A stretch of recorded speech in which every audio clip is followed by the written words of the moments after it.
Hello and welcome to this channel. oh, it's doing that thing again. Okay, I gotta pop out the chat because it's doing that bugged chat thing, which is fine because now I know how to fix it. So, I'm still emotional. What's that song? I get so emotional, baby. Every time I think of you. Um, Isn't that the one where Sasha pulled out the rose petals, girl? Everybody thought that, not everybody, but it looked like Shea Kool-Aid was going to win that season. But when Sasha Velour pulled out those rose petals and shook the wig, and it was like, it was over. That's when it was over. That's when history was changed. That's when things were forever never the same. But then Shea Kool-Aid came back and won All Stars. So, anyway, yeah, emotions, girl. They running high. I was in the store with my grandma. It was a typical grocery store experience. 1 second. Ooh, there we go. Nothing too special or out of the ordinary about it. And then we went to leave, and my grandma had to use the restroom. So I'm just like, standing outside or sitting, and all of a sudden, some voices start to raise. I'm like, what is happening? And there was this lady, she was like, I'm just trying to clean up, but you don't have to curse.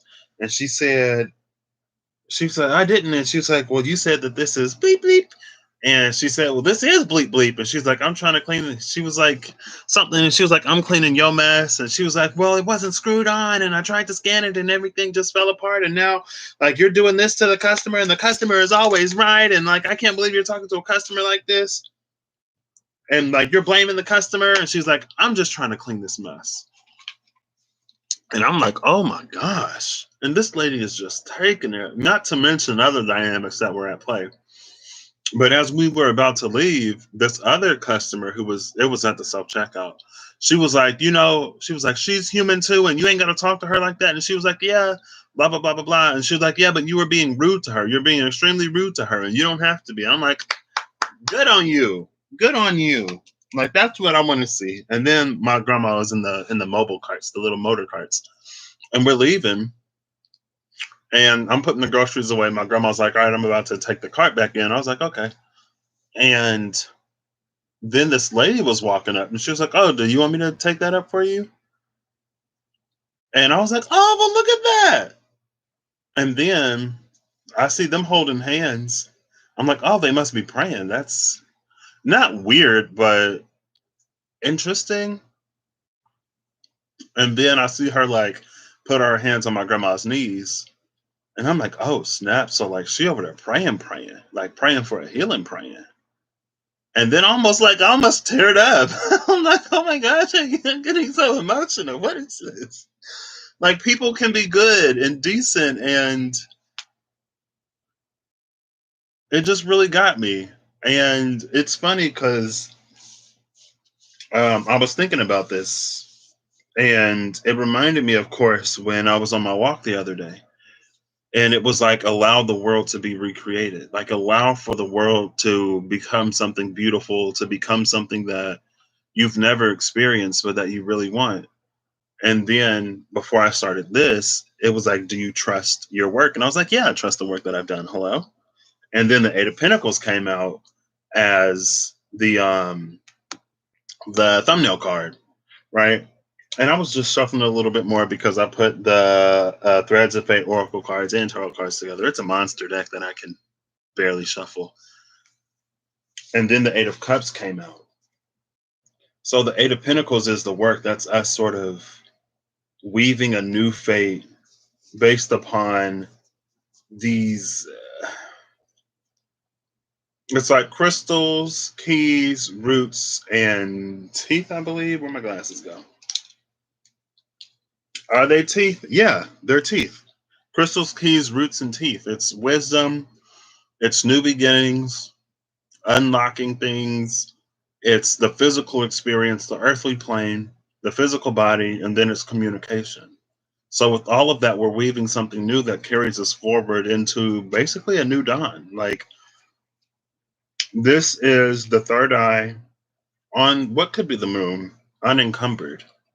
And another card, there's thorns around it, but here it's like it's bright and shiny. It's like, do you trust the work that you've done to move you forward or to move you into a new space? Like this is like portal energy, crowned by that third eye. And again, with the Eight of Pentacles, it's based off of the work that we've done. And I was like, yeah, I trust my work. But when it was like, do you trust your work? And then the Eight of Pentacles came out, I was like, oh, snap. Allow the world to be rewritten. Allow for new experiences to come in. And it can be a little easier said than done. I've already pulled the cards for today. Also, so I finished my resume last night. And I felt sexy. I was like, oh, like I love this. I love my resume. It speaks to my abilities in a way that none of the other ones did. Because I was operating off of assumptions. Like they know what my coursework is. They know what like some of the labs and some of the experiences that are default to someone with this degree would be. And so therefore, like I don't necessarily have to go into all of the detail. But that's not necessarily the case, and now my resume is like it's a lot better. Now it's geared more towards what I actually want rather than what I don't want, which is what I've been doing more professionally while I was a student. I was like, I don't want to go into administrative or clerical work. Like I don't. Like I don't mind it, but that's not what I'm going for right now. Oh good. The fate card just came out with the egg on a pillow. Tell me about this fate. The fates and that Four of Cups with that golden thread and the shape of a circle. But it's like it's the world, Earth, this the existence itself, the life that we live, and the types of interactions and things of that nature. It's in the space of change. Even that has its own thread. Even that has its knots and its smooth bits, and it's time to measure out a new piece. And to measure out a new piece, it's like we have to really make it to the end of the knot. And then here's the fate card. Maybe I should pull those. No, I'm not gonna pull them. I want to use these. Who is this? Oh, there we go. The Conqueror of Swords and the Seven of Wands. Now the Conqueror of Swords didn't come out. It made a noise and it stuck up a little bit. The Seven of Wands did. And with the Seven of Wands, we can see the space of enlightenment sort of against the space of conflict. And then with the Conqueror of Swords, what's at the bottom of the deck? Bottom of the deck is the Fool. This is that new. This is that new. But it's not just new. It's a Uranian Fool. It's a Uranus Fool. It's something that it's like it shakes what currently is as it brings in what will be.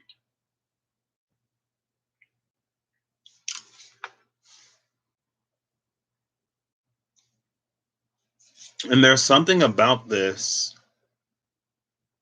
Oh, look, there's the triangles again. It's like, it's almost this energy like the world wasn't ready for it,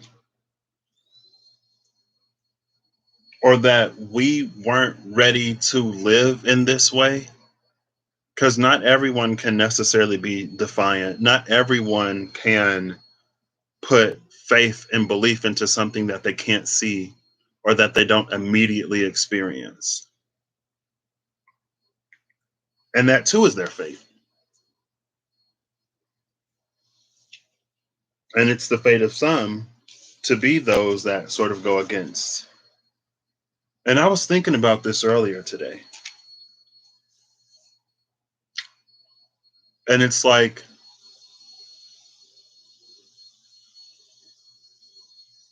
when I was in the store, it's this energy that's like,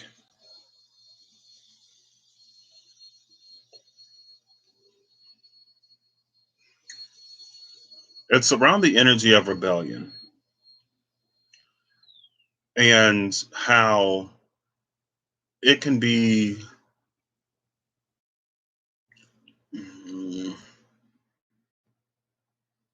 how it can be easy to rebel in certain ways that have little impact or that produce little change. It's like the reasoning might be solid, but it could still be off.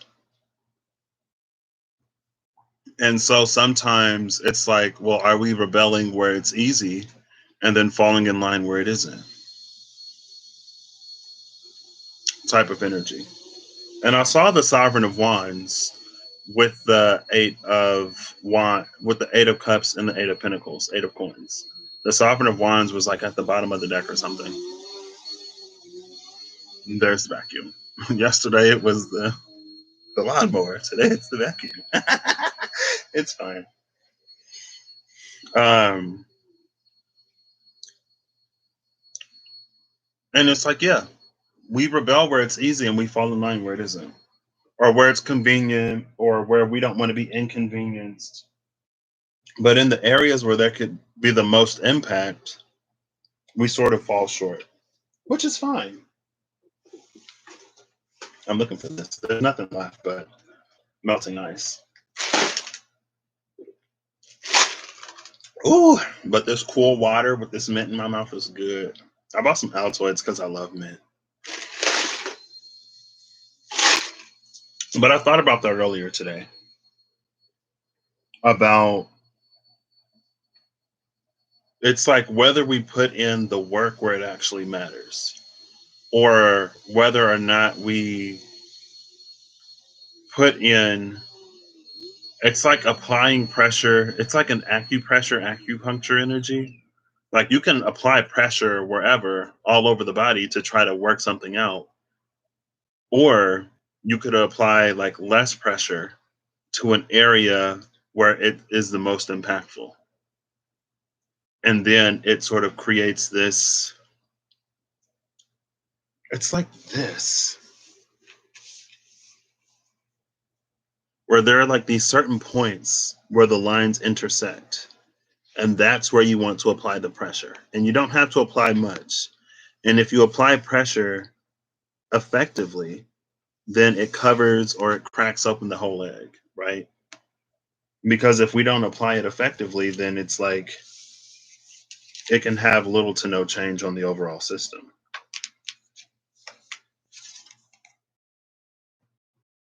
So I love that the Conqueror of Swords is here, because this is actually the energy for today. This is what came out for today, yesterday, when I went a day above, or a day beyond the 5th. I don't know why I thought today was the 6th. Also, I got a phone call today and I answered it instead of ignoring it. And dude was like, "Oh, it's really good that you like answered today, because you have to wait 25 days before we can proceed to the next step. And since you did it today, we can do it at the beginning of the month next month. And so it's all good. And so you don't have to worry about it." I was like, "Oh, work. Nice. Okay, thank you." Everything sort of falling into place.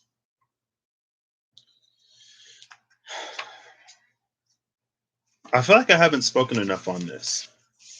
Both of these energies involve a certain amount of restriction, right? With the Seven of Wands, the two above that are in the space of this, a more enlightened space, that sort of are above this conflict, you can see the thorns around their wrists, which implies thorns are usually like blockages, but here it implies more of a restraint, I guess. And then there's also what, the rose in there? Oh no, that's a coin with a coin. Or that's a coin with a plant on it up here. So it's like a token that symbolizes growth. And it's like that energy of it's like just because you can do something doesn't necessarily mean that you should. Once you come into certain spaces, once you come into a fullerness of your power, then you have to use it more wisely. You have to be less careless, right? And that's why it's like the token of growth is required. That's why the thorns are on the wrists up here, because we're not just like using it in any kind of way, right? Because if we do, then it can just create more of this energy rather than this energy. And then we see the thorns here all around the sword with the wings almost restricted.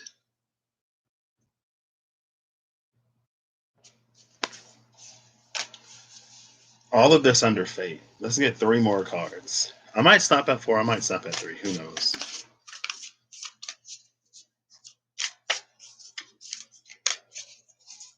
Oh gosh, this is a lot. Like, this is. Oh goodness. Oh snap! I'll take. How many is this? Is this 3? Oh my gosh, it's 4.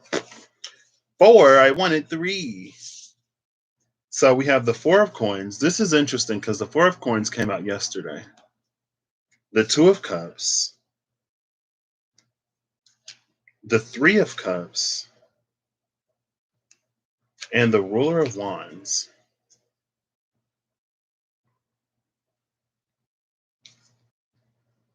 So we go from the conqueror of swords to the ruler of wands.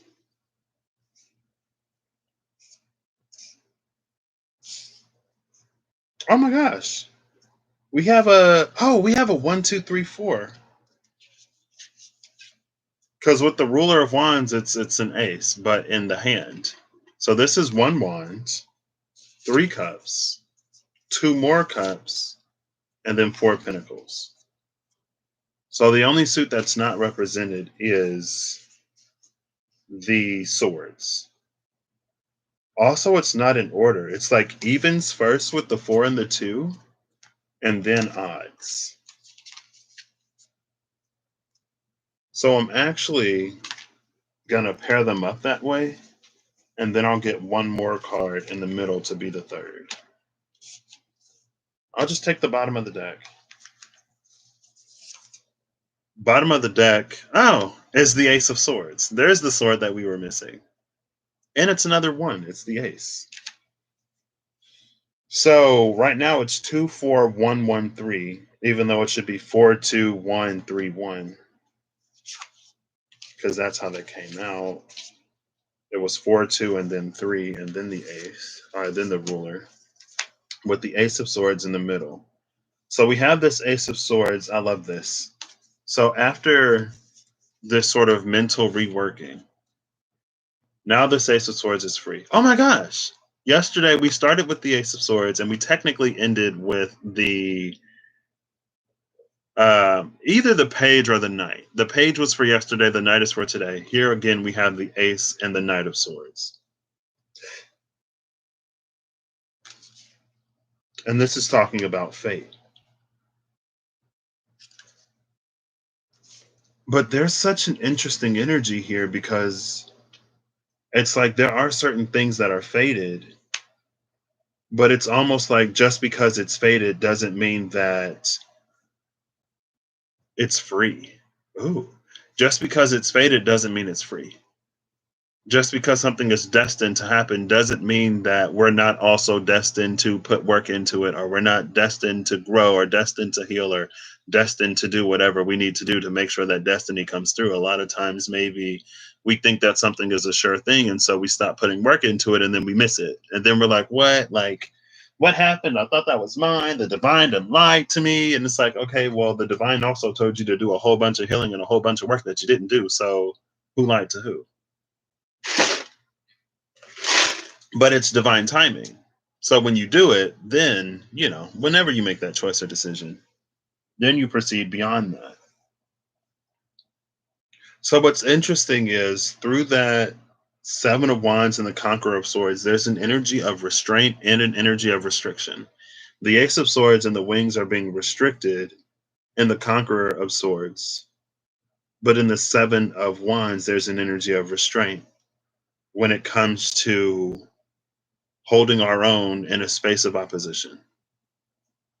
Because if you don't navigate conflict right, I feel like sometimes we navigate conflict in a very sort of like non-confrontational way.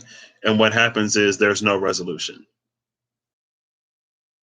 Or we navigate conflict in a very aggressive way and there's no peace, there's no harmony. It just further fuels the fire. And so it's like, well, how do we navigate these spaces of conflict and contention in a way where we do enough to lead to resolution, but we don't just fuel the fire, right? So we're not just like screaming at each other. That's the restraint that's sort of necessary.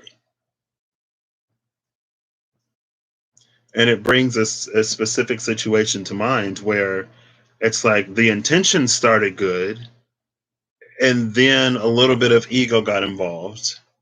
And then it's like completely derailed to the point where the original point we were trying to make is like all the way out the window.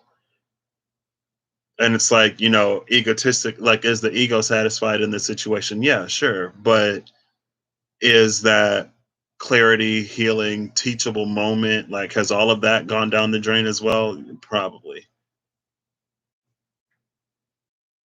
And it's not to like, since we're human and since we grow, it ebbs and flows, right? So it's not going to be like perfect balance and perfect harmony immediately. And in the space of doing more or doing too much, maybe there are other things that we sort of gain, right? There's a confidence that we build up. There's um, a certain, what's the word? Where are the words? Mercury, what are you doing? There's a certain, it's like there's another purpose that's served in that.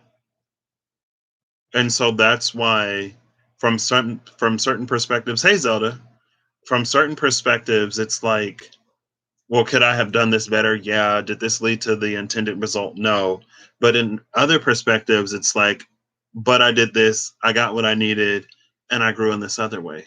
And that's why, from a certain perspective, it's like we're always on path.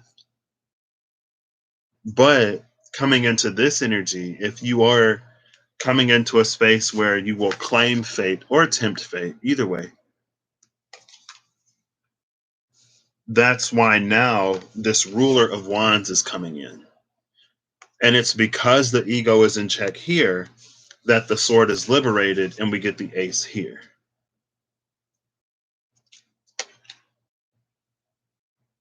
I love all this like magical stuff down here. And again, outside of that, it's the Four of Pentacles and the Two of Cups. So the Four of Pentacles on this side, sitting under the Seven of Wands, sitting under the card of restraint. These two together, it's healthy boundaries. There are certain areas where you sort of pull back, and there are other areas where you fully give. Right? It's like here we have the two crossed roses laying down. Here's the two crossed cups upright. Roses symbolizing love, cups symbolizing connection. This is us sort of navigating that. And that's important when it comes to this. That's how we sort of stop ourselves from doing too much, right?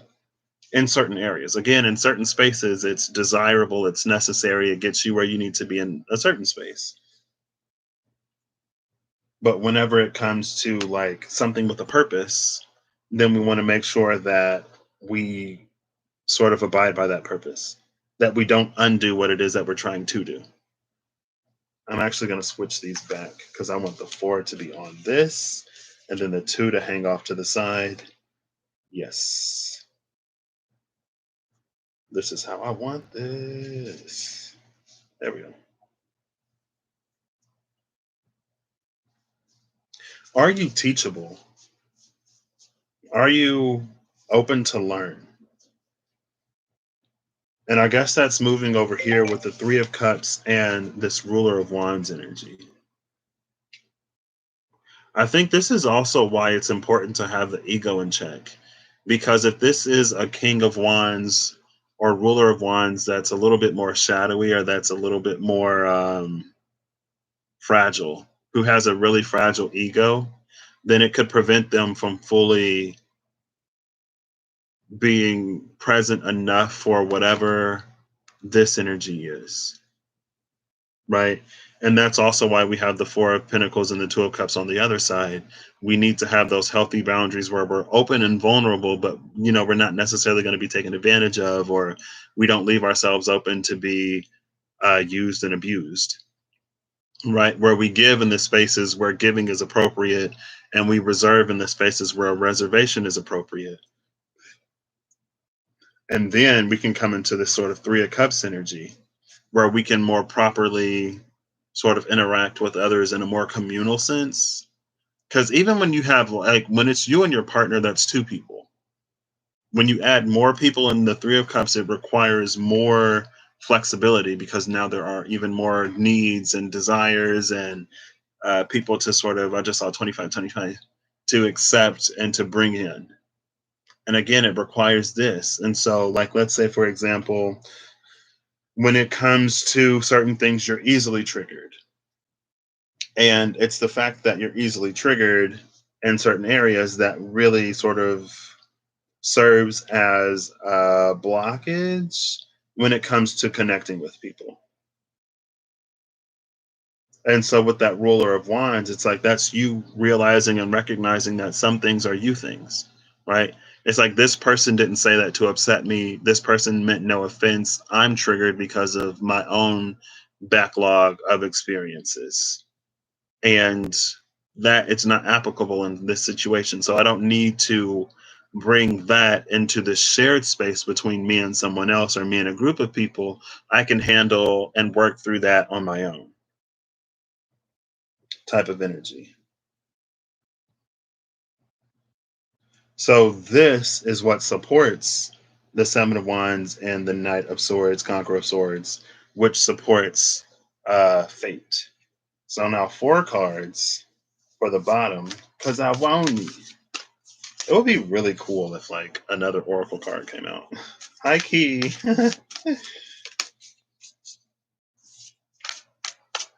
And then the Ace of Swords, again, the Ace of Swords is in the middle with the wet moon. Now there's two moons in the Three of Cups. But with the Ace of Swords and the wet moon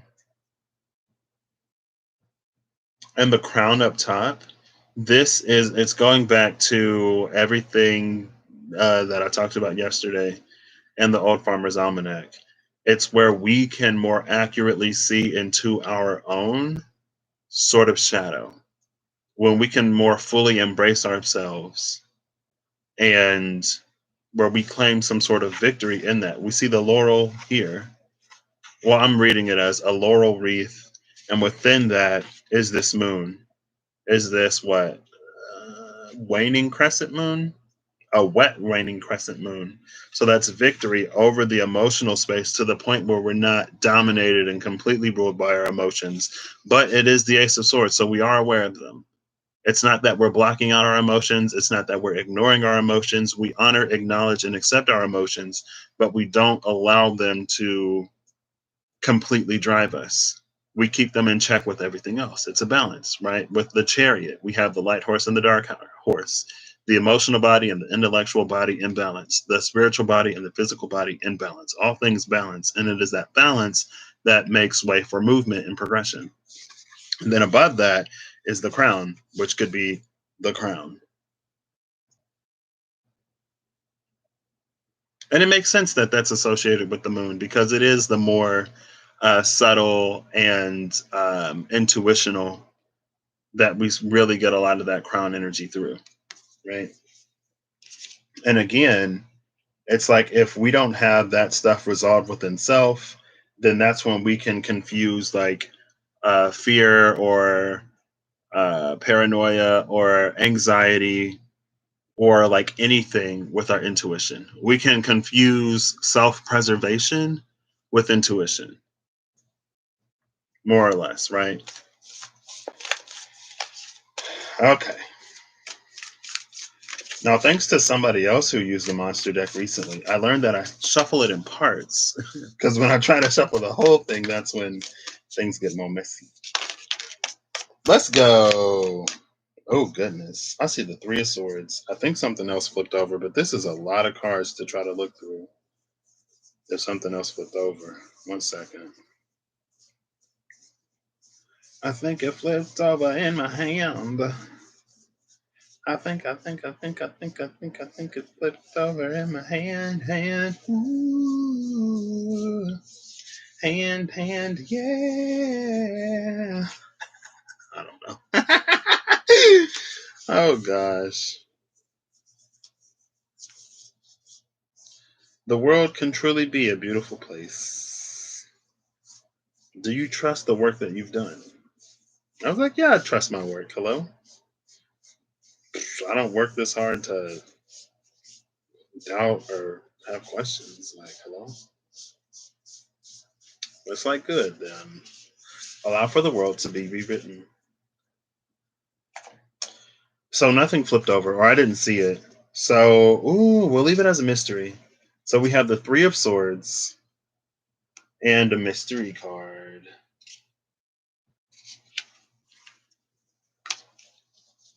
So we had the Three of Cups. Now we have the Three of Swords. I'm not surprised that it's down here. The Three of Swords will block a lot. A lot of us, we can't get past our heartbreak. We can't get past disappointment or betrayal or any of those like emotions that arise from experiences to the point where we're open enough to allow things to be something different and to protect ourselves. When I was talking about sometimes we confuse like that self-preservation with our intuition. Um, what was I about to say? What was it related to coming up here? I don't remember. But it can keep us in that Four of Pentacles state where maybe there are spaces where we need to be open and vulnerable, but because of past experiences, we won't be. Oh, the Three of Swords, it keeps a lot of us from being in a position to really allow something new. And, it's human, right? A lot of animals have basic survival instincts, right? That's how we learn. Like, ow, that hurt. I'm not going to do that again. Like, ooh, that's hot. Not going to touch that without, proper equipment. Like, ooh, this gave me the runs, so I'm not going to eat that anymore unless I need to be cleaned out, right? It's how we learn. It's how we adapt. It's how we survive. But it's like Spirit is trying to get us to thrive. I thought I just saw a card flipped over. And when we thrive, there are certain things that maybe we do that we wouldn't do when we were trying to survive. Thriving requires a certain amount of vulnerability. To receive, like a lot of us talk about abundance, but to truly receive to the capacity that could be considered abundant would probably require some kind of vulnerability because you'd be taking in a lot. And you can't take in abundance levels of abundance while you're sort of like picking through, questioning everything, while you're closed off to certain things. And it's like, how is that supposed to work? Hey, D, how are you doing today? Did I ask you how you're doing today, Zelda? How are you doing today? Come on, I need two more cards. I'll give this two more. If nothing comes out, then I'll read the mystery card first. One more card. Okay. We're looking at the mystery card. What's at the bottom of the deck? Bottom of the deck is the Chariot. I was just talking about the Chariot. And look, we have the sun and the moon in the Chariot. In almost the same way that we have this Ace of Swords. If you can see that. See that? But here in the Chariot, this is the sun. That's why we see this. And this is the moon. Here in this card, it's just the moon. That's why it's all dark. So this Ace of Swords doesn't necessarily involve the sun energy here because that's everything sort of external to us. This is about us handling the internal to us so that the external to us will line up. And it's a collaborative effort with the external. Just like you have a relationship with a person or with your job, you have a relationship with the world around you. And some of our relationships with the world around us are toxic AF. And that's because, for a lot of us, we have negative experiences, bad experiences, toxic experiences. Thank you, D. But let's see what came out with the Three of Swords. Oh, the Hierophant. Look, there's that again. But this time it's the moon. So this is like, I'd say, I guess, a waxing moon since it's getting brighter. And the other one was a waning moon since it was dark. Honestly, this could too be an eclipse because with the Hierophant, we have the silver key and the golden key. The key of the sun, the key of the moon, and the keys of what they symbolize, the conscious and the unconscious, the physical and the spiritual, the seen and the unseen. And the Three of Swords is here. I feel like, though, again, for a lot of us, the Three of Swords, the pain that we carry around with us that we try to prevent, it causes us to color our experiences in a way that it's not beneficial to us. It doesn't grow us, it doesn't serve us, it doesn't heal us. It keeps us safe, it keeps us isolated, and it keeps us like out of harm's way. That's how we naturally react to pain, which again is understandable. We're human. And like that's how we learn to survive. We learn through experience. But it's like this Three of Swords is keeping us from gaining the experience symbolized by the tooth in all of our sort of endeavors and in all of our experiences. And in the Eight of Pentacles, the thumbnail card, the do you trust your work? Like the top two coins in that card, they're both teeth, tokens of wisdom. Without the wisdom, we're running around recreating and creating a world that we don't like, an experience that we don't like because we don't want to be hurt again. But the Chariot is here. And so with the Chariot, it's about us. Again, it's almost through that, and it makes sense because it's coming out under this pair of cards. It's coming out under the Four of Pentacles and the Two of Cups. But it's like, can we be open enough to experience something new while also making sure that we're good? It's like, can we balance taking care of ourselves and taking care of other people at the same time? Can we accommodate that? And if we can, Chariot card, that's what gets us that forward movement. Right? And we see that like here in the Hierophant, that same symbol is there, but in the Chariot, it shines, it radiates outward. These are more internal to us. Ooh, there we go. Almost immediately. Ooh, girl. Well, the card of versatility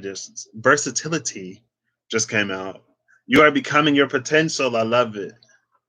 That's what I've been trying to do. That's what I've been doing, honestly, for a minute now. I do it more and more. I pulled this for one of my friends. She's like, "Is that a marijuana leaf?" I was like, "Yeah." But it's the card of versatility, so it makes sense. Like we get a lot out of the plant. What is it like? Hemp can be used as like a paper or like a fabric. We get all the medicinal things from it. Um, and that's why the versatility is here. And what I like about this versatility, it's that like it was made illegal for whatever reason. And close, yeah, okay. It was made illegal for whatever reason, but because of that one reason, now we don't get all of the other benefits that it can grant us. And so it's like with that Three of Swords, it's like we may be protecting ourselves in one way, but while we're doing that, we're limiting and restricting all of those other things that can really come in and benefit us. Hey Mimi, how you doing today? And like if we want to do that, we can. But also with the Ace of Swords here, this isn't a well, we have the Conqueror of Swords up here. So we have the Ace of Swords and the Conqueror of Swords. And so it's like, but then we have the Ruler of Wands. And again, the Ruler of Wands to me, especially in this card, is the one that has the ego in check. Oh, look, there's the crown from the Ace of Swords. Because the ego is in check, we can put a crown on it. I love that. um, and so is that's the coin of growth too. There's the coin of growth in the crown. The coin of growth that is almost the cornerstone of the Seven of Wands. It's like it requires us to have ourselves in check before we even really enter these levels of understanding. But it makes sense because if you hold so firmly to the Three of Swords, there are going to be ways that you never see something because you're too. It's like if your hands are full, you're not open to carry anything else. I think a card flipped over in the deck again. I gotta check and look through all these cards to make sure. Goodness, there's a lot of cards. But that's the versatility here. And I feel like it involves, I don't know, I feel like healing. It's not only healing, because I feel like it's a versatility in what we can do. I feel like when we hold on to negative experiences and when we allow those negative experiences to limit or to dictate and control what we actively experience, then there are so many things that it's like we're capable of, so many gifts and talents and abilities that we have that we never give ourselves the opportunity to discover. And I feel like the versatility here is that like there's oops, well the ruler of wands just went on the flow. The versatility here, it's in us. Hopefully we can discover it. Oh, the ruler of wands is in reverse now. So maybe that's what we're working on. Just reflecting levels of understanding. What'd you say? Completely lovely and whole. Sometimes you just don't recall it. Yeah, exactly. And then sometimes I'll have an experience and I'll be like, oh, thank you for reminding me like how awesome I am. Because yeah, I'm not doing this. Thank you for reminding me how healed I am. Because yeah, no. Old Patrick, maybe. This Patrick, no. I'm good. I pass. Thanks. But no thanks.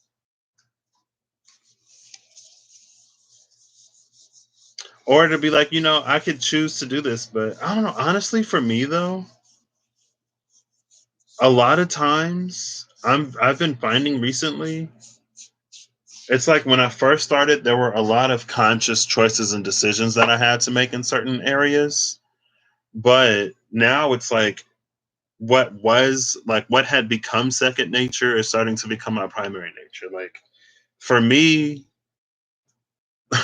like, the last day I was with my buddy, we went and got dinner. And I was like, I'm gonna get the dish that I want. And he was like, okay, well, I'll get like you get that your dish, I'll get my dish, and then my girlfriend will get her dish. And I was like, okay. And so when we get the food, of course, they treat it like a smorgasbord buffet type of, oh, take a little bit of this, take a little bit of that. And I was like, well, I got the thing that I wanted.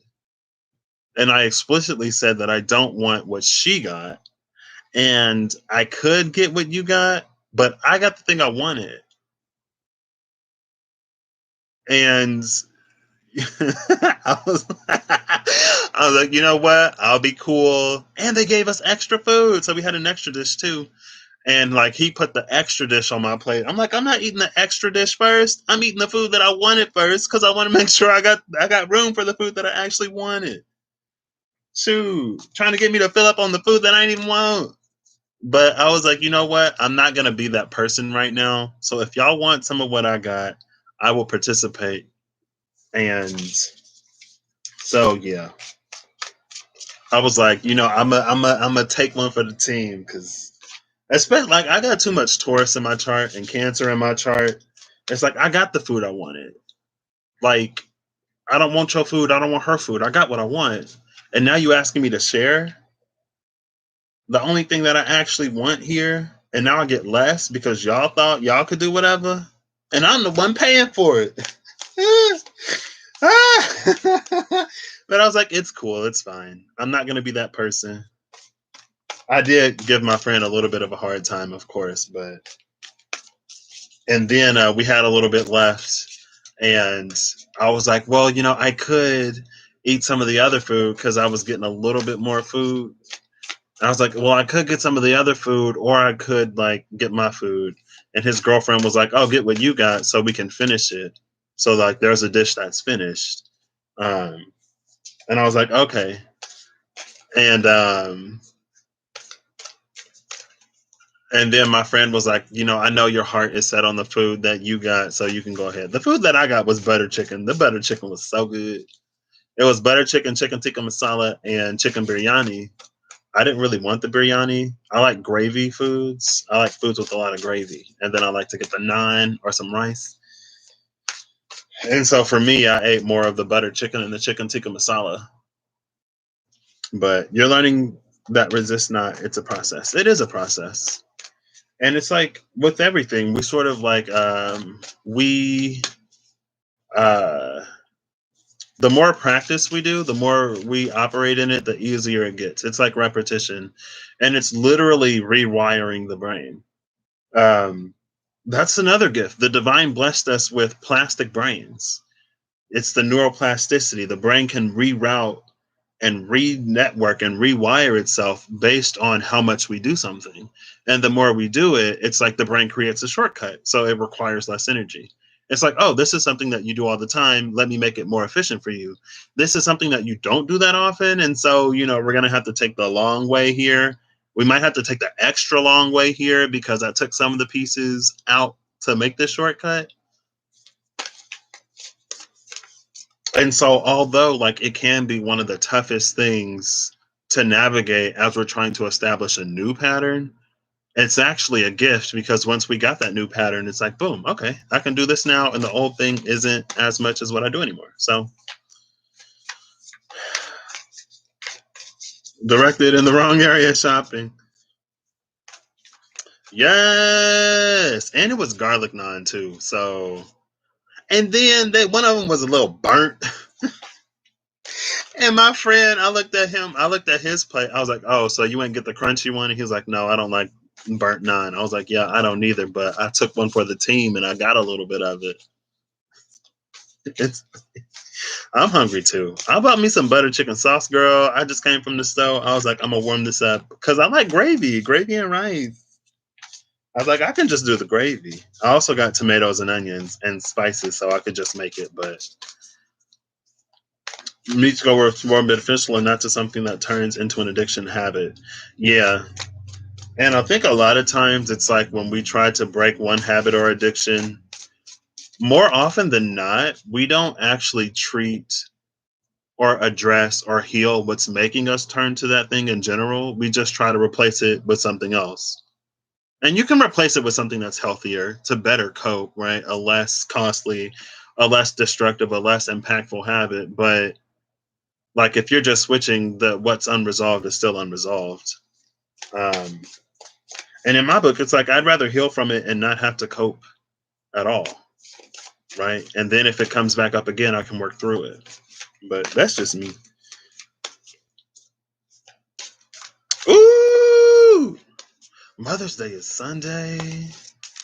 I don't know what I'm getting my mom. My grandma got my mom something for Mother's Day. My mom was like, just give me cash. So I might just give her a little bit of cash too. Shoot, one time I bought her something and she returned it. I was upset. All of the Taurus and Cancer and Pisces, any little, I was like, I ain't never buying you nothing ever again. Why? So you can return it? Now, for this last card, a whole bunch of cards came out, and I'll take them. Oh,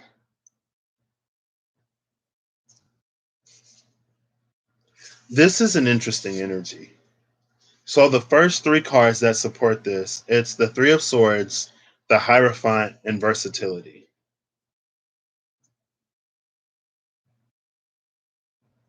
We went from 2 to 5 to 7. So we love many. Yeah, because she was like, I know what I need. So if you give me the money, I can get what I need. And I was like, yeah, but it's a gift. I want to get you what you want, not what you need. Hello? I don't go out and buy stuff. Well, okay, when I was younger, I didn't. But when I got older and I had rent and bills, I was like, oh, yeah, just give me cash so I can use that on rent and bills. So, I was like, I'll take cash because they got to get paid. And then I can use my money on me. Uh, yeah. So, Five of Cups is first, with the Pillar, the Universe, and the Outlaw. I love that this is ending with the Outlaw. So, I'm going to do this like I did before. So, these three, the Three of Swords, the Hierophant, and Versatility, the message is about to shift a little bit. The Three of Swords, the Hierophant, and Versatility is on one side. The Five of Cups is in the middle. And then the Pillar, the Universe, and the Outlaw are on the other side. So now this it goes back to what I was talking about yesterday and what I've talked about before. This is the Hierophant's ability to take advantage of pain or lack or disconnection in any place that it sees it. And it's also the ability of the Hierophant to offer you something that won't solve any of your problems, but that'll get you to not think about them, or it'll get you to put them off to the side. Now, sometimes we can use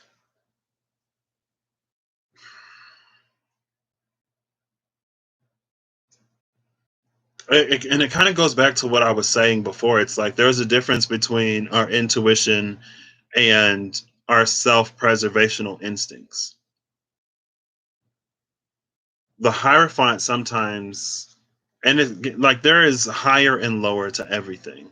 So the lower Hierophant will keep you in fear or will keep you in lack and will sort of like prescribe you something for it rather than helping you treat it at the root cause. Versatility speaks to the Hierophant's ability over time to work its way into everything and to really sort of keep us in this Three of Swords energy even more. And it's interesting because sometimes some Hierophant energies can hurt us more than they help us and sell or brand their salvation in a way, or brand their slavery in a way that we view as salvation. But in reality, it's like, well, what does this actually do for me? Now, when we take that further, when we get connection and spirituality or the ethics and morals and we apply it through our own filter, then it helps us to begin to actually resolving things, to heal things, to work through things to the point where we don't have to keep coping. It's literally marijuana to the point where we don't need to smoke anymore to feel good or whatever. And people are like, oh, I can quit smoking whenever I want to, but then they be like super on edge, and it's like, okay, well, I just need to smoke. Like the Five of Cups here,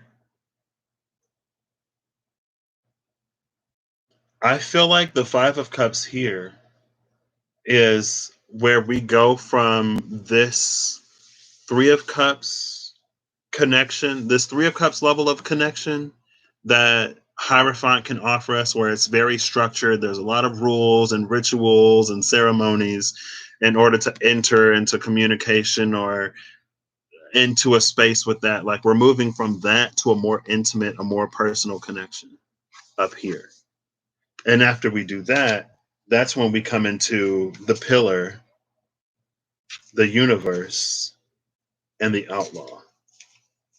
This Outlaw, the reason why it took a different message is because the Outlaw is here. The Outlaw is the one who defies the Hierophant. And because the Outlaw defies the Hierophant, it's the Hanged Man. And it's like you didn't define, or you didn't defy the divine.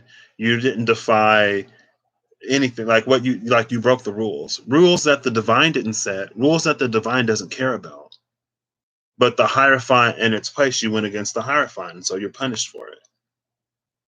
But in this, and again, it goes to that full energy that was at the bottom of the deck when the Seven of Wands and the Knight of Swords came out. It's that like rebellious energy, but it's not, it's like a divine rebel. It rebels in ways, it breaks convention in ways and in spaces where it's like it's off limits to the Hierophant. Because again, it's like if you get this high, like if you're literally like that close to the divine up here, what do you need a hierophant for? It's like you shortcut the hierophant, it's no longer needed.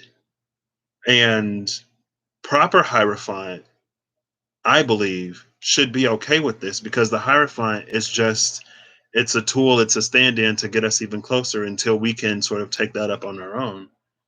But since they've gotten power and since they've gotten money over the course of history, of course man wouldn't want to give that up.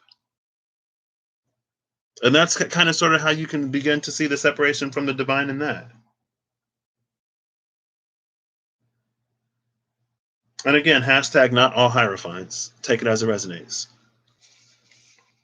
But with this pillar, this is like, oh, look, see the two cups at the top with the pillar, the two pillars, the two cups with the third eye, the two pillars. And then above that, in the third eye, we have the universe. If you can see, where is it? Where is it? Oh, there you can see it. You can see it well enough. You can see it well enough.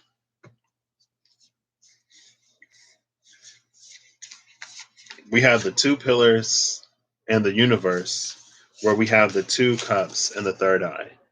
Above this three of pentacles, or this three of cups. Here's the three of cups. Here's the three of swords.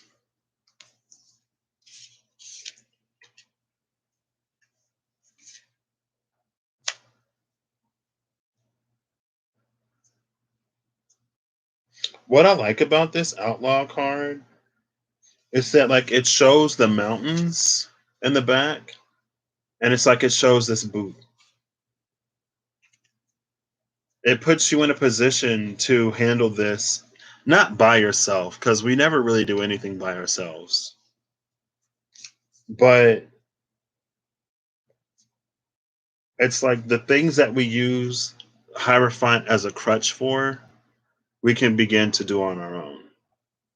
And again, it's not that Hierophant energies are evil. It's not that Hierophant energies don't have a place. It's more like we become overly reliant upon Hierophant in some way and we use it to substitute. We substitute the Hierophant for the actual divine, or we substitute the Hierophant for a connection. We substitute the Hierophant for a relationship. We rely on the Hierophant to do things that the divine can do for us and that the divine can lead us to do for us in a more collaborative effort. And like again, I feel like that's all of what this outlaw is. And it works more closely with the divine. It works more closely with the universe. Like this isn't Earth, this isn't the solar system, this is the universe. This is everything.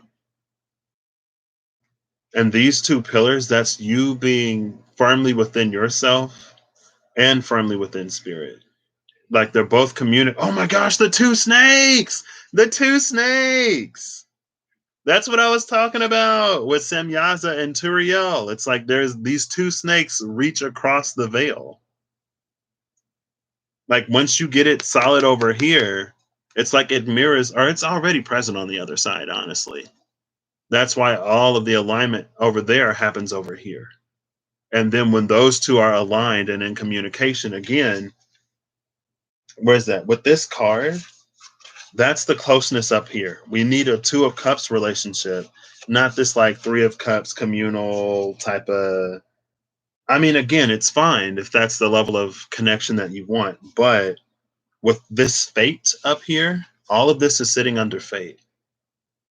It's our fate to like get closer and to know for ourselves, not to always have to use some kind of third party mediator liaison type of thing that'll selectively give you certain information and that will knowingly and intentionally omit certain information to not give you the full thing.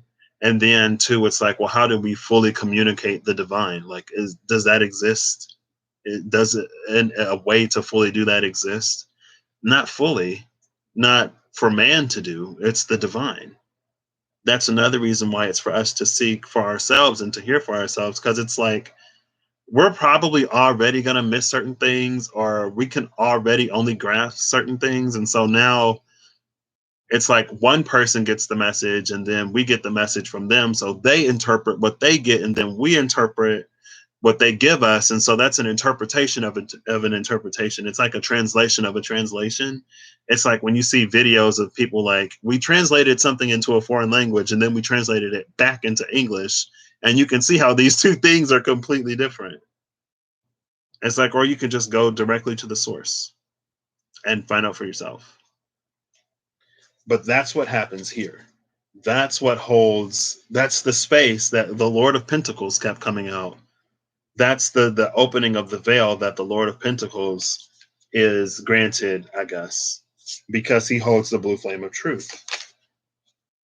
And then again, it puts us in this space to collaborate and communicate and work with the universe. And so I love this when it comes to that energy of like, do you trust the work that you've done? It's like you can trust the divine, you can have faith, and we need it. That's gorgeous. But when the divine instructs us and tells us how to do certain things for us and how to move certain things forward for us and how to heal us, so we can come into a different type of relationship with the divine where we're not constantly needing healing, constantly needing this, constantly needing that. It's like, can the divine do that? Yes. Does the divine like to do that? Probably loves to do that because the divine wants to help you, right? But also, again, with that versatility, it's like the divine could do so much more, but it can't do any of that really until we're solid enough in our own foundation, right? These snakes are meeting at the top of the pillar. Like these aren't two snakes on the ground coiled around the bottom. They're at the top.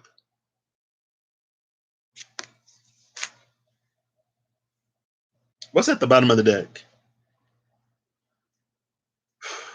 Oh, snap. I mean, I've been saying this for a minute. I feel like maybe I haven't, but I feel like I've been saying this for a minute. I've been going on and on and on. Yeah, because the Hierophant kept coming out last year in like what, February or March or April.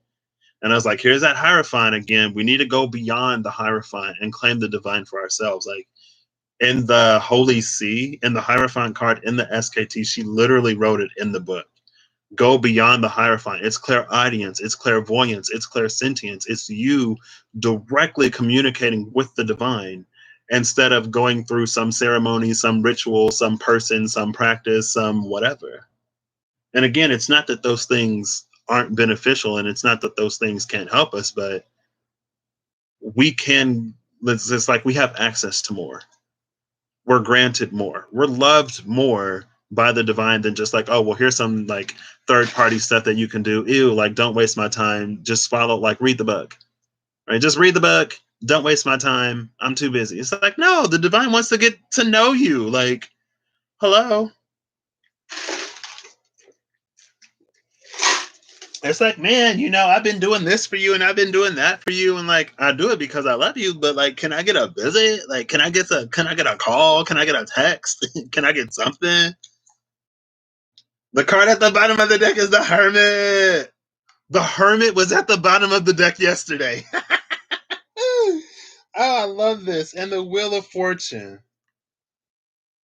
with the Six of Cups. The Six of Cups, this is divine timing that's unlocked by love. Love for self, love for others. That less conditional love, that more unconditional love is when we get that two cups up here. And then the Four Cups is on the bottom. The word match blew your mind. Caduceus, where do you see a Caduceus? Well, in this card, it's just the staff. But the Hermit at the bottom of the deck again. Hermit was at the bottom of the deck yesterday. But, we already saw the Ace of Swords and the Knight of Swords. So I'm not too like, oh my gosh. I mean, it is a little crazy that it's there. The Hermit and the Wheel of Fortune. Like, I feel like this Hermit card, it's symbolic of like how we can formalize the divine to a point where there's no real connection. It's like it's all formality. But this Wheel of Fortune, It's like as we get closer to the divine, everything changes because it's the divine, it's the all. So it makes sense, right?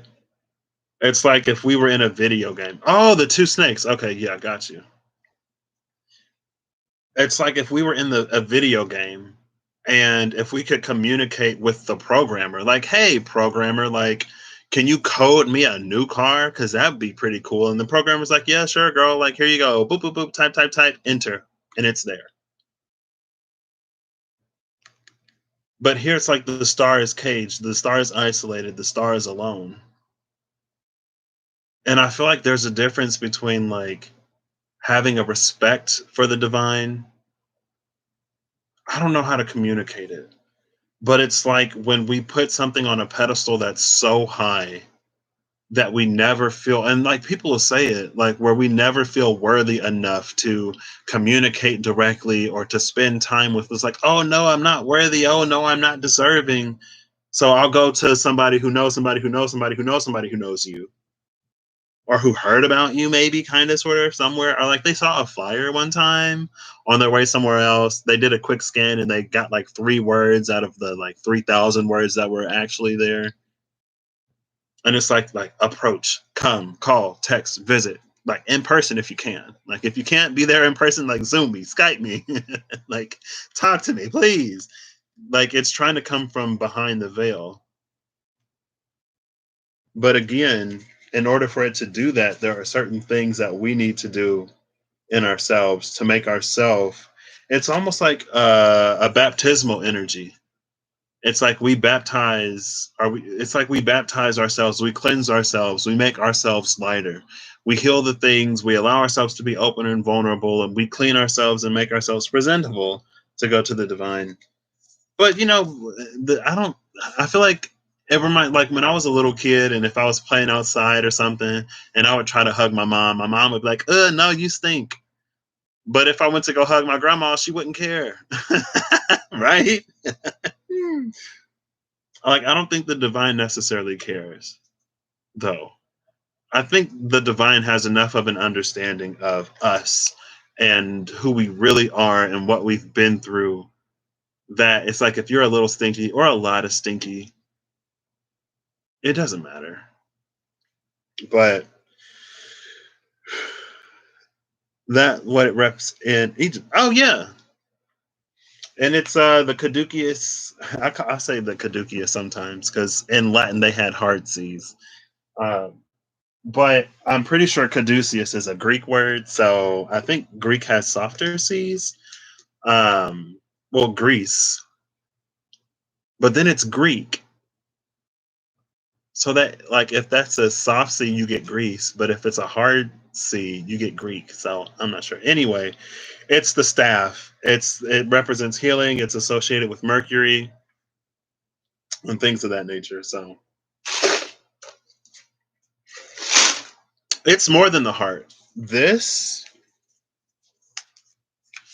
right here, like this is full body. Like you can see it in the Wheel of Fortune card. Like it's all one. And then like there's the crown up there. It's this full body alignment with the ego, with the self in check. It's not an obliterated ego.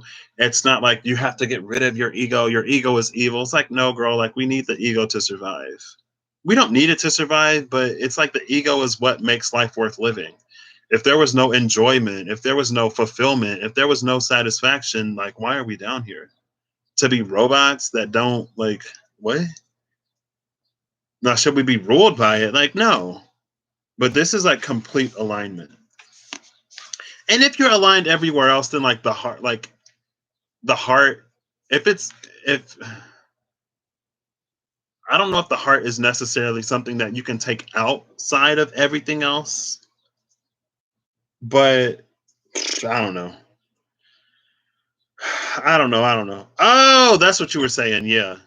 I mean, but I feel like even if your heart is like effed up, even if you like dark and you ain't got no light in your heart at all, then I feel like the divine would still love you. Like, is the divine, I feel like the divine would still fully embrace you. Now, is the divine gonna like support all of your little dark, twisted fantasies? I'm not the divine. I don't know. But the divine still loves you, right? And they probably still want to hear from you. It's like, girl, like, I'm not gonna fulfill that request, but it's nice to hear from you, I guess, girl. Are you gonna work on that stuff that I, talked to you about? No? Okay, well, there's your answer. Anyway, no problem, D. Let's put all this back. I kind of want to keep these together, but this is a lot. So I'm gonna separate these back out.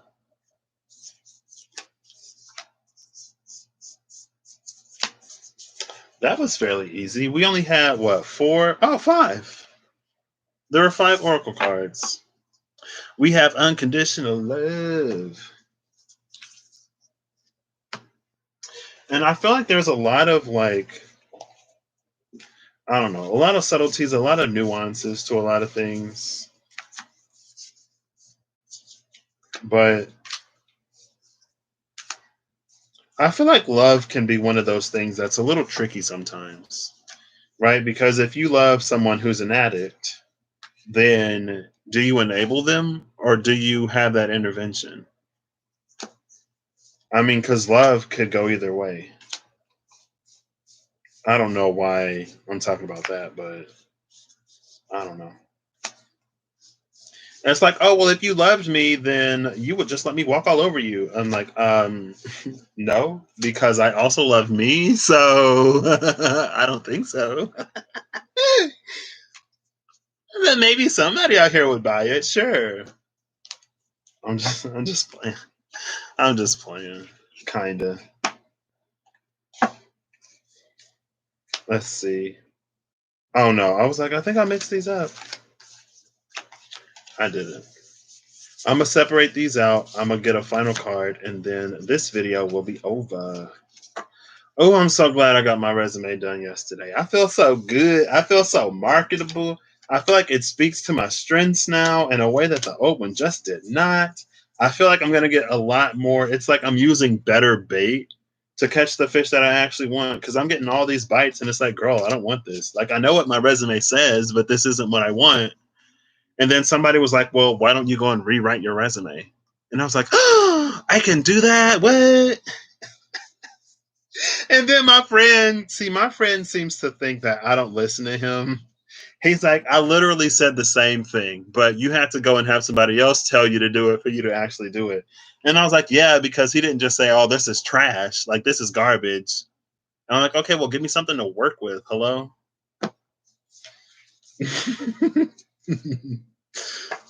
So, yes, yeah, that's what it is. Um, and it's like I know that what's for me is for me. And like I said, like just because something is destined or promised doesn't mean that we don't have to do work.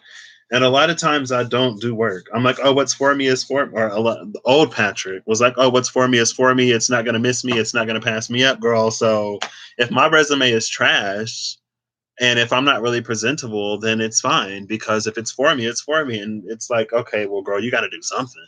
Like, can you at least, I don't know, brush your hair today? It's like, brush my hair, what? Girl, I mean, I guess. Okay, it's all separated out. You just rewrote, but self talk gets the right offer. Yeah. Oof, oof, oof. Okay. So, what is this? What is this card on the side? Two cards on the side. What are these? We have Get Wild and Boundaries.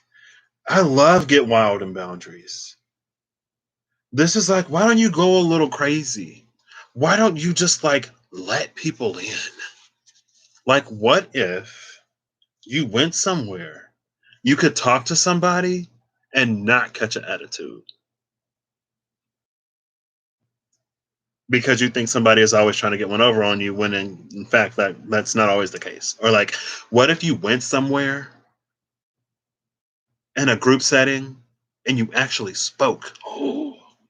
Because not everyone's going to think that you're dumb or that like what you say doesn't matter. Like, get wild with your boundaries. What if you don't let people walk all over you? What if when you take care of you and someone else calls you selfish for taking care of you instead of giving everything that you've got to them with, and they give you like virtually nothing in return, and instead of you feeling bad that they called you selfish, what if you allowed yourself to be selfish because you also matter? Like, let's go crazy. Yeah, let's go crazy. Da-da-da-da-da-da. Yes, networking is key, but you're learning to imagine perfect person job match. I saw my friend, he been networking like crazy, and I'm like, oh my gosh, all of these opportunities popping up. Bottom of the deck is fate. I guess I'm not surprised because that was the last card. The top card is manifest. Manifest fate. Manifest these changes and these shifts that are for you, that are yours, but they're not gonna just happen, right? If the future you is the person, it's like if you envision yourself some way in the future and you're not that way today, well, when are you going to become that way? Like, is it just going to happen overnight, or is it going to be something that you start to practice, right? It has to begin somewhere, so why not today? Perfect job at the perfect time. Yeah. Ooh, I know that, but and again, like, perfect has been changing. Not changing. I've been discovering over the past, honestly, 2 to 3 years, 2.5 years now, almost 3 years, what the perfect job for me is. And again, it's like more and more and more. It's like, oh, yes, I want that. Oh, yes, I want that. The perfect job for me in like 2015, 2016, 2017, even 2018, the upper majority of it, that job now is not it. It's not it. It's changed. And so, in the space of the delay, there are things that we go through for a reason. And I think that's another reason why that versatility is important. The Hierophant as a fixed energy, there aren't a lot of Hierophant systems that actively and openly change and evolve as we change and evolve, as the world itself changes and evolves. And so, what happens is it's like we have these questions or we have these situations that old Hierophant energy couldn't accommodate for. Because even though the Hierophant is in communion with the divine, the Hierophant is a man or a woman. It's a person. The Hierophant is a person. And when we are decoding, we decode and we translate with that specific sort of situation and circumstances with that set in mind. Versatility is what you get when you talk directly to the divine. When you commune directly with the divine, you get that versatility. You get how things flex and flow and change and evolve as you flex and flow and change and evolve. And you see how, although you may experience a lot of redirection, that it's still going somewhere. And I feel like when that versatility and flexibility is absent, that's when we can feel like we've been lied to, or like, I don't know why the divine was leading me to this in order for it to not work out. And the divine was like, girl, like, you were just supposed to look at it so that when I showed you this thing like a few months later, you would think of that thing, but that this thing would actually be better. Like, you weren't actually supposed to go for it because, like, if you go inside the store, if you see what the dress looked like on the other side, you're like, oh, like, so they put the stain side of it facing the store, and they put the clean side of it facing the street. But this thing, the back is not the same as the front, and I don't want this. And the divine is like, yeah, well, you weren't supposed to go inside the store. You were just supposed to look at it. But, from that Three of Swords space, we cling on to whatever we think will sort of take us out of it, while not really being open, right? While not really being open and vulnerable to it. It's like we want it to go away, but we don't want to put the work into making it go away. So preferences are changing too. Palm tree in the storm. Oh, snap. It's time to bend and bow so you don't break. Can I get an oracle card, please? Okay. Oh, look! The bottom of the deck is versatility when I stop shuffling it. I'm actually just going to pull the top. Top of the deck is withdraw. Withdraw and versatility. I feel like this is what I was just talking about. How not everything is necessarily meant to go all the way. How sometimes it's just meant to show us something. And also, just because we withdraw, just because we take a step back, just because something causes us to reevaluate other things or to heal more things, doesn't necessarily mean that the thing itself isn't for us. And that time, maybe not. Will we come back to it? Maybe, potentially. But we're not going to come back to it and have it work out if we don't resolve the things that need to be resolved. Like, it's not just like, oh, I'm going to sit here and wait until, things just happen. It's like, no, girl, it's more active than that. It's an active process. You really wanted to hear some Prince today? I like Prince. Some of the Prince songs that I've heard, but some of it I'm forever burnt out on. Because we had the Purple Rain DVD, and my dad and my brother would watch that thing like sometimes literally like 5 times a day. Literally every day, literally for months. And I'm like, I don't know if I like anything enough to constantly be watching it. For as long as y'all are watching this, I'm burnt out. Like, if I hear Purple Rain or Let's Go Crazy, or maybe I'm just like my mother. I'm like, I got enough when I was a kid, thanks. I got enough for a lifetime. But, it's still good music, so if I hear it, then I listen to it, but I don't seek it out. I don't seek out a lot of music, honestly, though. The card that came out, it's the Three of Cups. Bottom of the deck is the Conqueror of Wands. The Conqueror of Wands with the Three of Cups. It's an energy of confirmation bias. It's an energy of because again, the Knight of Wands came out yesterday. Conqueror of Wands. And we can see in this card that the snake is all coiled up around this instead of it sort of having that configuration like it did when it was on the pillar. Right? It's not necessarily ascending. It's doing all this loopy back and forth stuff, right? It's like the head and the tail are in the same place. So you finish where you start. But since you do all of this movement, it's like, oh, I'm making progress, girl. Like, I'm doing things. I'm going somewhere. And it's like, girl, well, you're exactly where you started. Like, not to be shady and yeah, good on you. But where does it actually go? And so the Knight of Wands yesterday, it was this energy of we only focus on the good stuff. We only focus on the light. We only focus on the things that we want to see. And we don't see all of the destruction, all of the deception. We don't see the ways in which we're not aligned to what we want. We only focus on the ways that we believe that we align to what we want. And so when we don't get what we want, it's like, but I've been doing everything. And it's like, okay, well, look at what you're not doing. Because if you looked at what you weren't doing, you would see that you haven't really made much progress. So if you didn't get it here and you didn't go anywhere, you're exactly where you started. I'm confused. It's like you just get in the car and you sit there and you expect for the car to just go.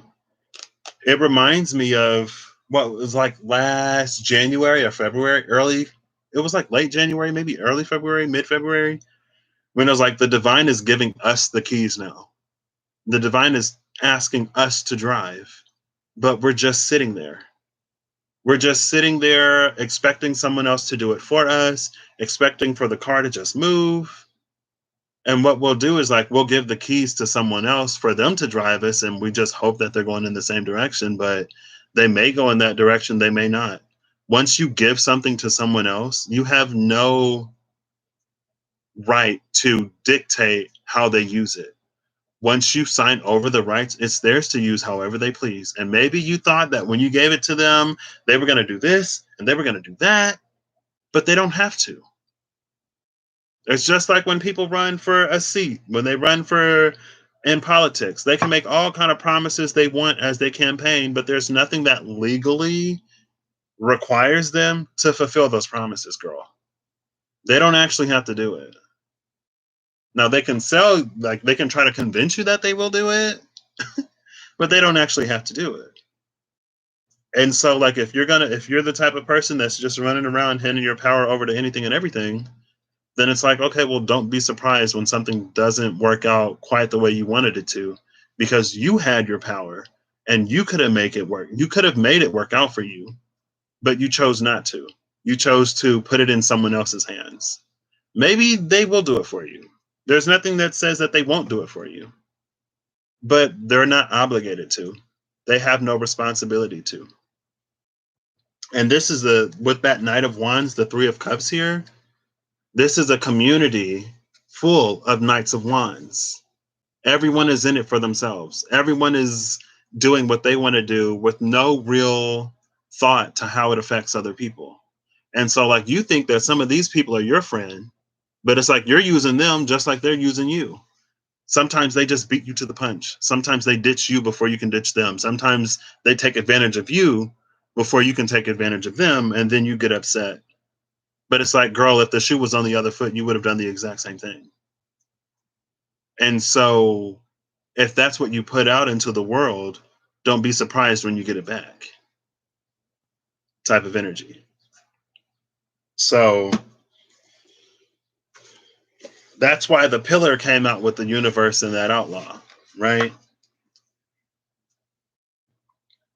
Yeah. So, it's not like it is a confirmational biasy type of energy, but it's like while you're in your Knight of Wands mode, and again, we're human, we do it. Excuse me. But it's like if you only care about you, don't be surprised if you attract people who only care about them. And while y'all share a mutual goal, if there's a promotion or some kind of money or anything to be made, they could turn on you real quick. And at that point, it's just a matter of who gets the information first, especially if you would do the same to somebody else. And what did we have over here? It was versatility and withdraw. So with versatility and withdraw, it's like if that's what your relationships are predicated on, if you want something different in your dynamics, then maybe we have to pull away and we have to examine ourselves, right? So, like for me, if I want flexibility or if I want someone who cares, then I have to also be flexible and I have to also care. Now, I had the caring part down. I can care about people. I do care about people, but with the flexibility, sometimes, sometimes I can be a little fixed, right? And so, I had to learn to be a lot more flexible and fluid and to flow more and not be like, well, I didn't get my way, so I'm not doing this. Y'all can go and do it without me. But again, like I didn't expect anybody to not do the same. Cause I'm like, girl, I don't want to go eat there. So if y'all want to eat there, y'all can eat there. I'm gonna go somewhere where I actually enjoy the food. So I thought we was eating together today, but nah, maybe next time. Okay. But time for you to leap back out here and use the keys to start this beautiful new car that's just sitting idle. Okay, being a part boosts others. Yep. Driving Miss Daisy. I'm sorry, Miss Daisy. Was that the song? You were flexible, too flexible. Yeah, we also got to have a backbone. No, it's not about having a backbone, but it's about giving to self when it's necessary. And it's like giving to self in ways that are really sort of substantial, or giving to self in ways that mean something. Like, I can do a whole bunch of like salt baths and light my candles and like go on a juice cleanse or whatever. But like for me, it's not that those wouldn't be soothing, but for me personally, I I don't need that. Like I give to myself in the ways that I need me to give to me. Just like other people give them to themselves in the way that they need to do for them. And so I feel like a lot of times when we come into like doing shadow work or self-love or self-care, a lot of times when it comes to things that are really intimate between us and us or between the divine and us, if we don't have a concept of how to do it, we go out and we do what other people are doing. Well, how do I do self love? Self love is buying yourself roses and chocolates every week so that you know you appreciate you. Girl, but like if you don't even too much care about other people buying you roses and flowers and chocolates and stuff, then why would you do it for yourself? Like if that doesn't speak to you, then why do it? It's time for us to show up for ourselves in ways that actually matter to us. And is it going to require you getting to know you a little bit? Probably, but if you love yourself, isn't like aren't you worth getting to know? It's like you want other people to get to know you, but you ain't even getting to know you. You want other people to listen to you and respect you, but you don't even listen to and respect you. Like, and I did that. I did a lot of that. I had all of 2020, or if like from March and April 2020 onward, and I'm still in some ways doing it now. It's like, oh, like I wanted to be seen, but not only was I not allowing myself to be seen, I wasn't even seeing myself. And it's like, what? Or it's like, oh, I thought I was feeling this way because of other people, but I'm feeling this way because of me. Like I'm doing this to me.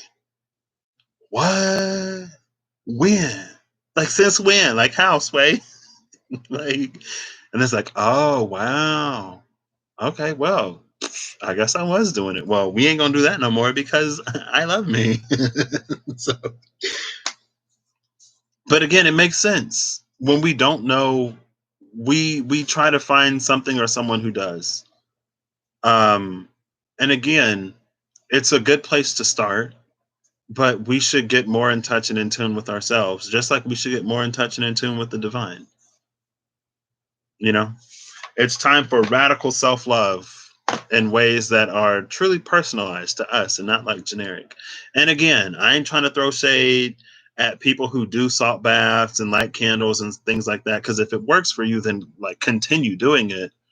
But if it doesn't really work for you, but you're doing it and you're wondering why it's not working for you, or you're wondering why like your healing isn't being done or your shadow work isn't being taken care of because you're doing it the way that somebody else suggested it because it worked for them, and like again, it'll work for some people, but if it doesn't work for you, then take time to get to know you.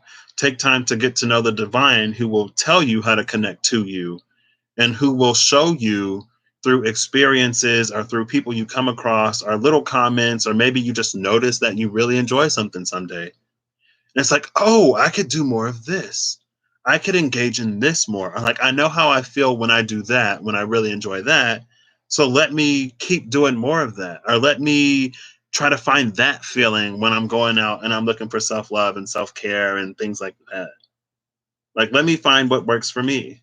Now, it's really easy for me to say this because I already know that I'm not like a lot of people. I don't get upset about a lot of stuff that people get upset about. I don't really care about some stuff that a lot of people care about. I really care about some stuff that nobody apparently cares about.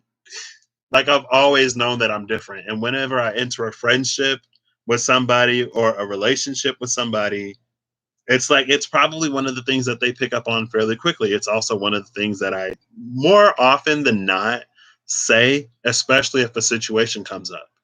Like if I get upset, I'm like, this is something that upsets me. Now, all of this other stuff, it doesn't really upset me. And I know that this is something that a lot of people probably don't care about.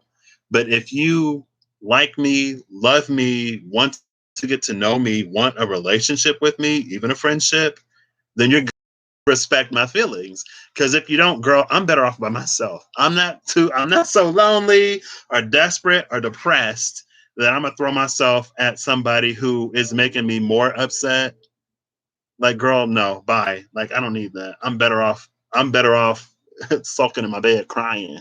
Now I ain't been there in a minute, but I've never been that type of person. That's why for me in this arena, it's a lot easier for me to just not go out and do what everyone else is doing and then wonder why it's not working for me. For the things that do work, I take in pieces and I take in parts. If something resonates like partially, I'll take it. I'll take the parts of it that resonate and then I'll allow spirit, the divine, to fill in the rest through experiences or through something else or just through things that like bubble up within self. Because sometimes the divine will do that too. They'll just like give it to you. And you're like, oh, what? Anyway, all right, I'm done now. I'm done now.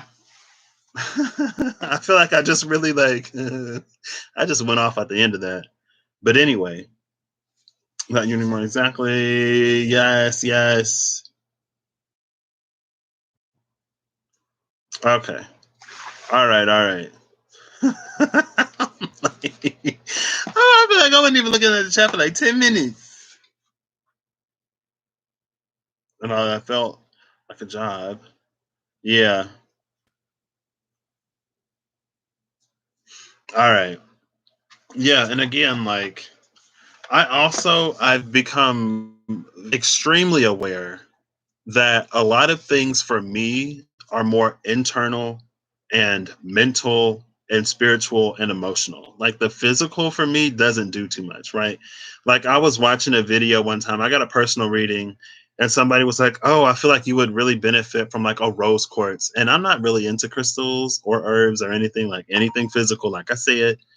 And like honestly like if you tell me that everything is a frequency, everything is a vibration, if I hear use rose quartz, use Palo Santo, use this, use that, I'm like, okay, well, let me find the frequency of that thing and work with the frequency.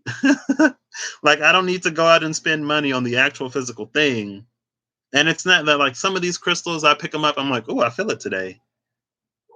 Sometimes I feel some more than others, but also, like I said, like, I go for the frequency.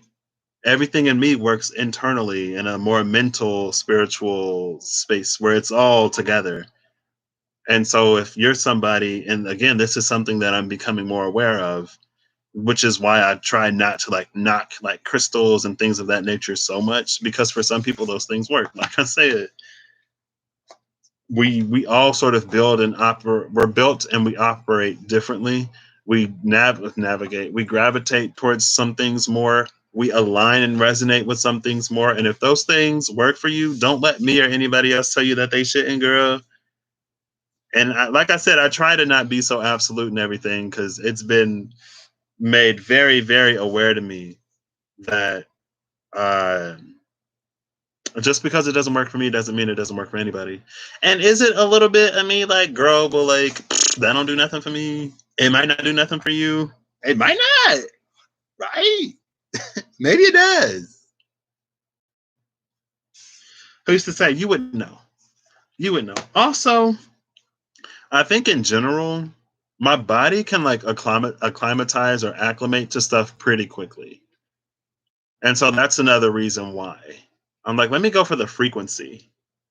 Let me go for like the vibration. Like, let me shoot for where it's supposed to put me and then put more of that into me. It's like if I'm this little like vibration, like this little vibrating, wibbly wobbly in and out of this dimension type of person, it's like, okay, well, let me inject a little bit of this frequency. Let me incorporate that frequency into the melody of me to get me there. And then it's like, okay, we're naturally rising to that point, or we're shifting and changing in whatever way that the injection of that frequency or energy or vibe would bring. Again, for me, it's more than the physical thing. But that's like, it made sense to me. I'm like, hold up, well, like, if everything is frequency, if everything is a vibration, then I don't need the thing. I just need the frequency. And the frequency, like we have the power of imagination, we have the power of feeling, emotion. And if you combine your imagination with your emotion with the divine, like you can find the frequency without like without having it. Like the divine will drop it. And then you're like, "Ooh, that feels okay, yeah. Well, let me like anchor that in. Let me channel that in. Let me fill my vessel with that. Let me put some of that in the mix in the Kool-Aid. Like, what? Chili powder and Kool-Aid? Who do that? But it tastes pretty good. I mean, it works for my taste buds. It may not work for you, but it tastes good to me, and I'm making it for me. Go get your own Kool-Aid. Ain't nobody making this for you anyway. I'm selfish. I'm stingy. You ain't know? I got too much Taurus in my chart to share. And I'm a first house Taurus. I'm like, this is mine. It's my, well, my Taurus moon is in my first house. Taurus moon and rising.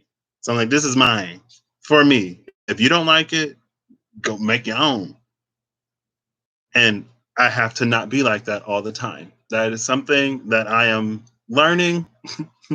Like I said about the food, it's something that I'm learning because I, it's not that I necessarily, it's an interesting energy around the space of community for me because it like I don't feel the need to be exactly like anybody else. I'm the type of person that like I genuinely like diversity. I genuinely like people who come from different backgrounds because I can be so unique sometimes that like there are things that I wouldn't even think to do. And again, like maybe they don't completely work for me, but I'm also someone who just so happens to be connected to quite a few people who people also rely on in some way. And so it's like, well, like this doesn't do much for me, but I know some people do this. I've heard of people who do that. Like maybe you could try that. Or like I could send you a video of like when I've seen that and maybe like you can dig more into that and maybe it'll work for you. And sometimes it works for them. And I'm like, okay. So that's why like it came into my experience. It came into my experience for me to give it to you more so than for me to take it for me. But also again, that's been my experience for a long time. It's like I'll learn something, I'll discover something, and then I'll just so happen to meet somebody who needs it.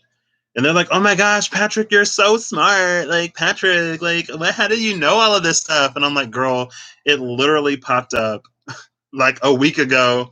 And because I'm the little nerd that I am that just likes to know how things work or who will like literally just read Wikipedia pages sometimes, it's like I looked into it, even though I didn't really need it, but you need it. So that's how I know, right? It was given to me for me to give to you. That's it. Am I this genius? I am smart. I am like really smart, but also it was situational. I just happened upon this information. You just happened to come to me for it. There you go. It's coincidence. Coincidentally, I look a lot smarter sometimes, but no problem. You know, if it serves, if it helps. I've also come into an understanding in the past year and a half that